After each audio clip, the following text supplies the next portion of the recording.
Hi, everyone. I'm Alex Usher, and this is the World of Higher Education podcast. Higher education in the United Kingdom, or more specifically England, is in a pretty perilous financial situation right now. A quick glance at the London papers suggests that one or more universities may be on the verge of a financial collapse. The culprits? A funding regime that has allowed money to erode with inflation every year since 2012, and a mostly Brexit related collapse in international student numbers and so international student dollars. Sort of like a supercharged version of Ontario, really. It's the kind of policy problem most governments would try hard to avoid. But in the UK's case, that's not possible. In early July, the Conservative Party's 14-year spell in government came to a crashing end, and the new government under the Labour Party and Keir Starmer has to deal with it. Today, my guest is Nick Hillman, director of the Higher Education Policy Institute in London. We discuss the Conservative legacy in higher education and examine the policy choices facing the new Labour government and its Minister of Education, Bridget Phillipson. The situation seems a bit no-win. The government does not have a lot of money to spend, and so while it might wish to send out sunny vibes to a sector that voted for it overwhelmingly, its actual decisions in power might not be that different from those of its predecessor. This is a pattern we also saw in Australia and its new Labour government, as ably described by friend of the podcast, Andrew Norton, just a few months ago. Just a quick program note, this conversation took place in early August, so a couple of things have changed as a broadcast date. In particular, Labour is very gently softening its language on no bailouts. But by and large, this conversation is as current now as it was when we did it. Surprisingly so, especially with respect to the uncertainty about the brief that's been given to the new skills/higher education minister, Jackie Smith. But enough from me. Let's hear from Nick.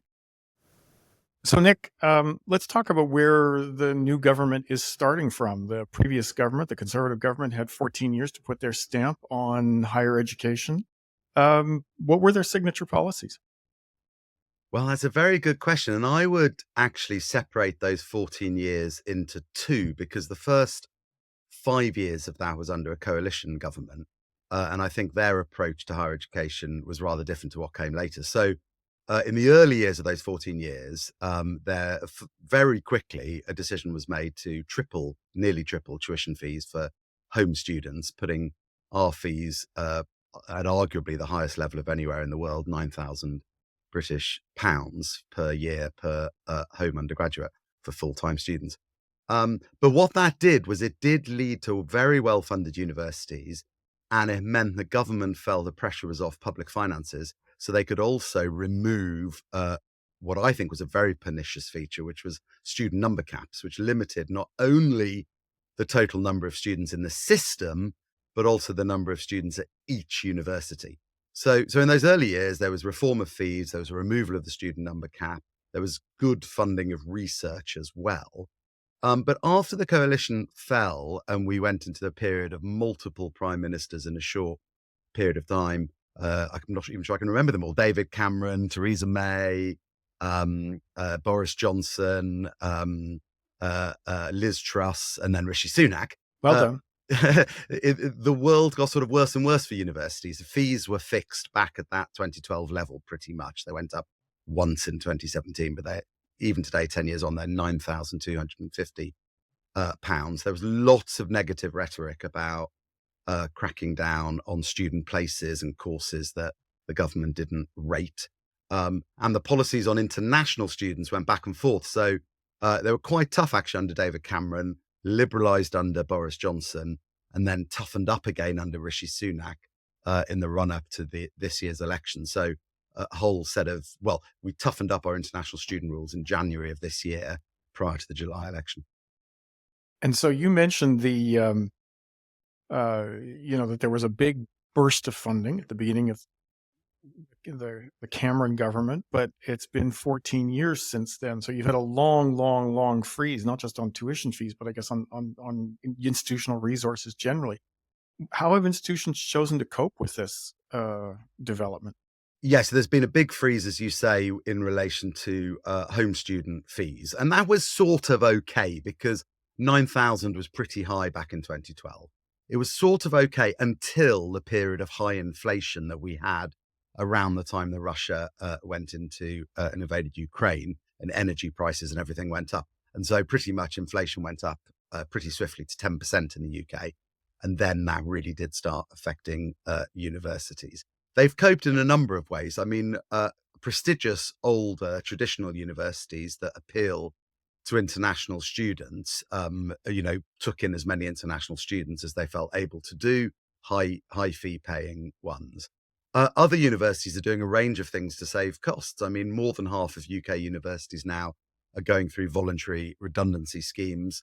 We're seeing there's always a time lag in the data, but I'm confident we're now seeing an increase in the staff student ratio.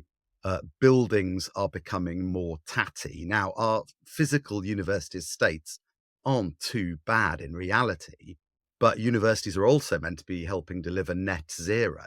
And you can't deliver net zero unless you decarbonize your estate. So that's very costly, and their money isn't there to do it.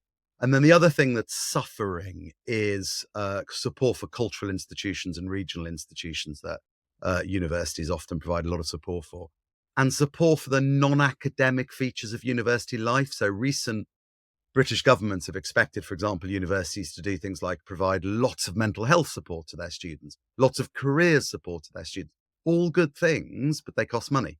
And they're one of the first things to get cut back when funding is short. Okay, so the Labour Party was clearly aware that institutions had a big financial challenge ahead of them, and they would have known this since 2019. Now, in the previous election, Labour's signature pledge was free tuition, which I guess makes its financial problems worse at a certain level. Um, what happened in the evolution of the Labour Party's thinking about institutional financing between 2019 and 2024? What's the Starmer approach, if there is one? Yeah, so it is very different to what came before, as you say. So prior to Keir Starmer, Jeremy Corbyn, who's on the far left, is no longer even a member of the Labour Party because Keir Starmer has kicked him out, and he's now an independent MP. His policy in both 2017 and 2019 was free higher education. It was popular among some people, but wasn't popular enough to win him an election. And what happened after 2019 was the Labour Party just took a completely different course of direction. They veered back towards the centre.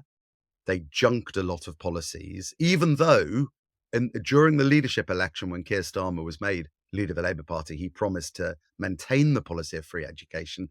It was one of the things that got junked. But it sort of got junked slowly and gradually and subtly. Um, and it wasn't replaced by a very clear alternative policy. So when the Labour Party went to the country as an opposition party at the election in July, their manifesto didn't say very much at all about how they would fund universities. They criticised the current funding model. They didn't have a clear replacement, but it was clear that whatever their policy was, it wasn't going to be the same as in 2019 commitment to free education. And we still don't really know what it is.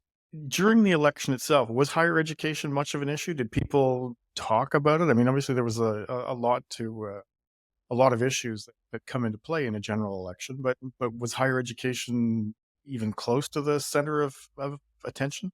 No, it wasn't. And it wasn't really in any of the main political parties' interests to make it a big feature. So the Labour Party wanted the votes of young students, for example, but had obviously changed their policy away from free education. The Conservatives wanted to fight a bit of a culture war against universities, but didn't really have much in the way of constructive alternatives. So the Conservative manifesto, the main thing it said about higher education was how many courses they wanted to close and shut. They did do something on lifelong learning that we might come back to, but essentially neither Labour nor the Conservatives really wanted to talk about it. And the Liberal Democrats, our third party, who actually did very well in the election, don't like talking about it either, because they, back in 2010, when they went into coalition with the Conservatives, promised to oppose fees and then helped fees be tripled.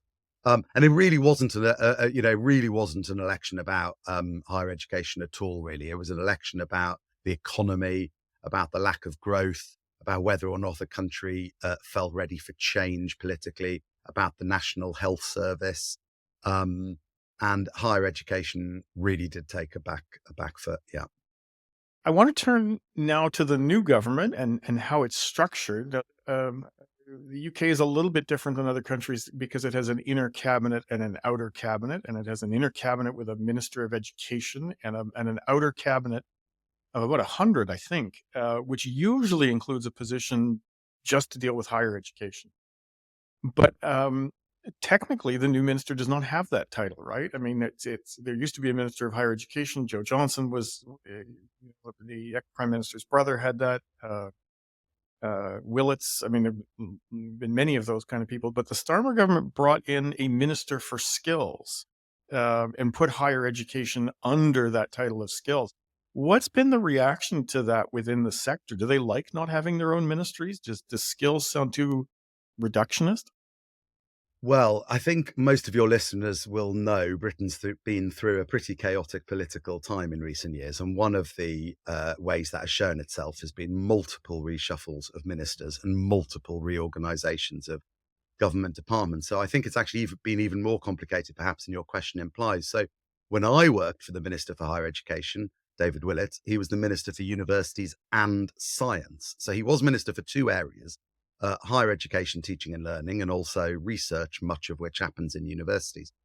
And that now feels a very long time ago. And as you say, we now have a minister for that is in charge of higher education and skills, which would include education below what we classify as higher education, and doesn't include the research function of universities.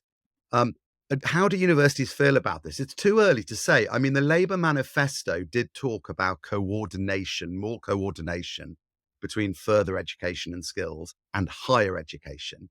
And on paper, that sounds very nice. And actually, universities are willing to engage with that. Sometimes, however, it means less autonomy for universities because it's coordination from the top.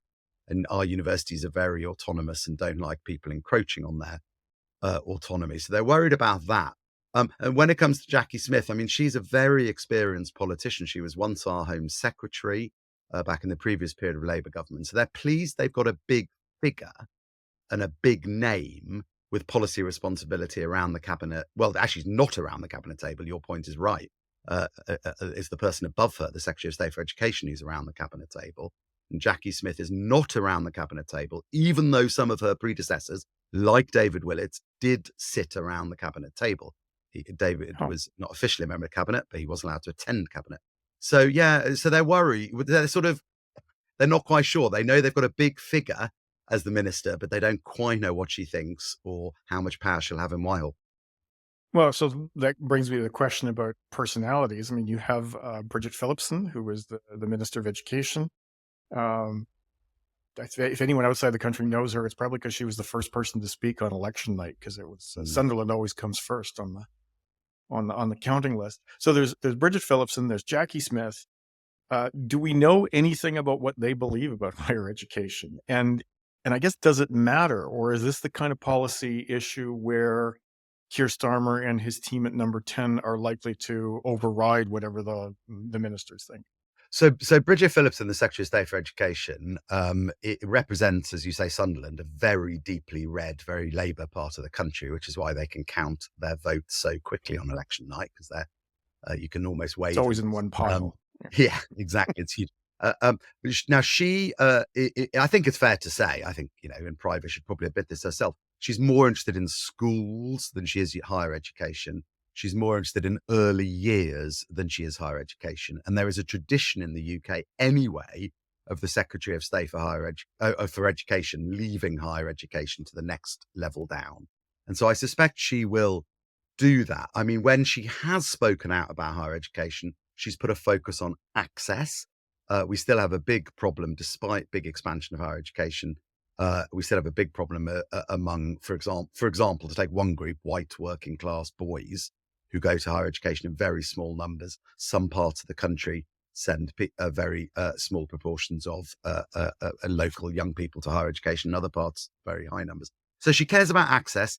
But of course, part of the way of fixing that costs money, and she hasn't yet found the money to do that.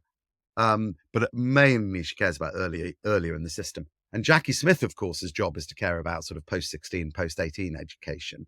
But as I've already said, she doesn't have a background in education, really. She was a an education minister briefly once before, but not for this bit of the education system. When she was Home Secretary, she actually slightly toughened up the rules for international students, um, which is obviously irrelevant. But we feel like, that there is hope, because it's probably fair to say that the UK higher education system, like higher education systems in many countries, veers more to the left than to the right politically. So there's hope, but there isn't a lot of knowledge yet about what they're going to do. So vibes rather than policies.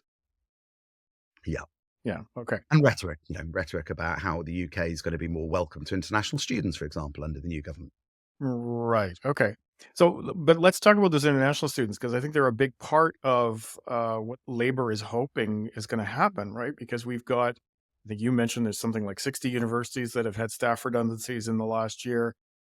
Just in the last couple of weeks, I've seen a number of articles suggesting that there are one or two universities who might be getting close to a Mm, liquidity crisis over the mm, next mm. 4 to 5 months. And what's going to save them, if anything, is a big group of international students coming in. But what options does the government have to deal with the possibility of a university bankruptcy? I mean, I know Bridget Phillipson has told universities not to bank on a bailout, but is a Labor government really going to allow a public institution to go bust? Well, your question is very pertinent. I'm nervous about talking about this issue because the last time we had a flurry of newspaper stories about universities potentially going bust was during COVID. And actually, they survived COVID pretty well because they moved their teaching online, but they still had lots of students. Their costs went down, but they still had the fee income coming in. But it is a real possibility. Look, in the history, 800 years of history of higher education in the British Isles, no university has ever gone bust. Some have got close, but no university has ever gone bust. So nobody really knows what's meant to happen. We do have something called student protection plans, but they're probably not worth the paper they're written on. And students would be at the back of the queue if a university went insolvent. So we don't really know. But my view is every colour government we've ever had has said, well, it's a market. These are independent institutions. If one falls over, the government is not guaranteed to step in and pick up the pieces. I just don't really believe that, if I'm honest. I mean, maybe in London, where there's 40 plus leading higher education institutions, you could lose one or two or merge one or two, and there'd still be lots of them. But in lots of our towns and cities, the university is the biggest or the second biggest employer. It's absolutely crucial to the local identity of the town or city it's in.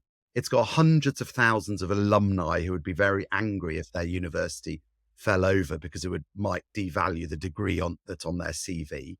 And the MPs and the local authorities and other political agents for that area would go crazy. And so I just don't believe it. I mean, clearly there's a line somewhere where a very small, very specialist, maybe a private institution would be allowed to fold. But no big university, I don't seriously believe that. And the problem we have is we know that that could happen, but we don't know what process would be followed if it did happen. Even in COVID, they set up a rough process called the Higher Education Restructuring Regime. So we had a rough process. We knew what would happen. Now we don't have no idea. Interesting. Um, you talked about inflation and how that's been an issue for institutions. It's also been an issue for students, right? So you've had some in the same way that you've had limits on increasing aid to institutions. Inflation has eaten away at student aid. Now, I know one of the big things on the agenda in the late Conservative period was the lifelong learning entitlement, and we had David Kernahan from Wonky on Mm. talk to us about that a few months ago. Is Labor likely to continue with the lifelong learning entitlement program, or is this, or is it going to junk them? And what effect, if any, is this going to have on students being able to meet their living expenses? Well, you made two good points there. I mean, on inflation affecting students, you're absolutely right. I mean, just to cut a very complicated story short, a student is expected very often to live on about £10,000 a year. We recently did a report where we went back to a blank sheet of paper and said, actually, how much money does a student need to live with dignity, not plushly, but so they could at least join one or two student societies. They could at least afford the bus to campus. They could live in safe accommodation, not plush accommodation, but safe accommodation. And we worked out they need about £18,000 a year for that, and they've only got about £10,000 a year. Huge shortfall. Students are filling in the gap by doing lots of paid work, including during term time, and that's fine until you get to very large numbers of hours of paid work and their studies become disrupted and they have no time to join in those extracurricular activities. Now, you're right that the outgoing government, the outgoing Conservative government's big, constructive, positive idea for higher education was a lifelong learning account and entitlement. And the ministers talked about it a bit like a travel card you can use on the London Underground, where you have a card that can let you use any line, any distance, so long as you've prepaid it. And they said it would be like that. You'd go through higher education, picking up a module here and a module there, maybe rolling it up into a stackable degree. You can do it at any age through your life. Sounds wonderful. I'm sure David Kernahan told you about how there's no huge evidence of lots of demand for this. And it was announced 5 years ago, and we still don't know all sorts of details about it. I hope the new government, despite what I've said, I hope the new government sees it through. But they won't feel obliged to, because it is linked to the previous government. And the current new government is saying, look, we'll tell you in the autumn just how bad the public finances are and what we can afford to stick with and what we're going to junk. So we're waiting for that. Yeah. In terms of making public policy, one thing that I guess marks the UK, makes it different from other countries over the last 3-4 decades, is this tendency to just lob big policy questions outside of government to an external review. Just find a big name outside of government, let them deal with it. So we had Philip Augar, who I think is 2018, 2019. I've forgotten what year that was. And prior to that, the Brown Review in 2010, I think, and then the Deering Review in 1997. Is this a good way of making policy? And is it one to which Labour is likely to resort in its first term, just as a way to get rid of all this mess and say, let's hand it to someone else? Yeah, well, it goes back even further than that, of course, because we had the Robbins Report of 1963, which is perhaps the most important of all of them. And it is attractive to politicians who don't know what they want to do. Some of those reviews, like Brown in 2010 and Deering, actually straddled a general election. So they were specifically designed to take higher education off the electoral radar. And that hasn't happened this time. There is, both before the election and since the election, lots of rumours Labour may go down that route. The Labour government in Australia went down that route when they came into government a few years ago with the Australian Accord process. But it won't solve the problem for two reasons. If you actually look at what happened with all those reports you mentioned, none of them were straightforwardly implemented, actually. The main recommendation in the Deering report wasn't implemented till a good 6 or 7 years afterwards on funding. The Auger report, lots of it still hasn't been implemented. It's sitting on shelves. The Brown report did lead to the tripling of tuition fees in 2010, but in a completely different way to the way Brown recommended. In fact, he recommended no limit on fees. So these reports, you farm out your question to a report, but then actually real politics kicks in and you end up delivering something different. But the biggest problem is none of that. The biggest problem is, as Harold Wilson once said, reviews take weeks but waste years. And we don't have years because some universities are struggling financially now. And if you put a review in train now, it would take minimum of 18 months, possibly 2 years. You then do a government consultation on the recommendations, you lose another year. And you then spend a year implementing the recommendations, and you probably have to warn students what's coming, maybe another 6 months or so. So you're talking about any review put in train now would not lead to changes until the end of this parliament. And we simply don't have that sort of time to play with. Well, that sounds a little bit dire. Let me ask you, just to end the interview, what's the good news in English higher education? What are the rays of hope for the sector? Well, actually, I'm an optimist, and I think we have a fantastic sector, and so many people from around the world want to come and study in the UK because our universities are very vibrant, are very lively, are very good quality, are very diverse with people from all over the world at them, and they have been fairly well funded in the past. So the estates are good, the student life is good. Most students are satisfied, when you ask them. And I would also say, although as you say, we've discussed lots of rather depressing things, actually the fundamentals, even of the funding system we've got, for me, and not everybody would agree with this, but for me are okay. You know, we've had the same funding system since 2012. The problem is it's got ossified. And if only the what we call the unit of resource, the amount of money a university gets to teach each student, had kept up in line with the real value of money, then we'd be fine. The problem we face is, yes, maybe a very small number of universities will literally fall over and the government will have to step in.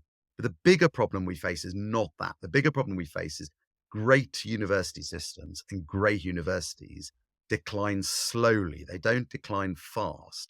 They decline slowly. And the risk is it will look back in 10 years' time and go, why did we let this happen? We were world class in our university system. Why have we let ourselves become second rate? Nick Hillman, thank you so much for joining us. And it just remains for me to thank our excellent producers, Tiffany McLennan and Sam Pufek, and you, our listeners, for joining us today. If you have any questions or comments about today's episodes or suggestions for future ones, please don't hesitate to get in contact with us. Podcast at higheredstrategy.com. Join us next week when our guest will be, once again, Brendan Cantwell from Michigan State University. And he'll be joining us to talk about the potential implications of a second Trump term on U.S. higher education. Bye for now.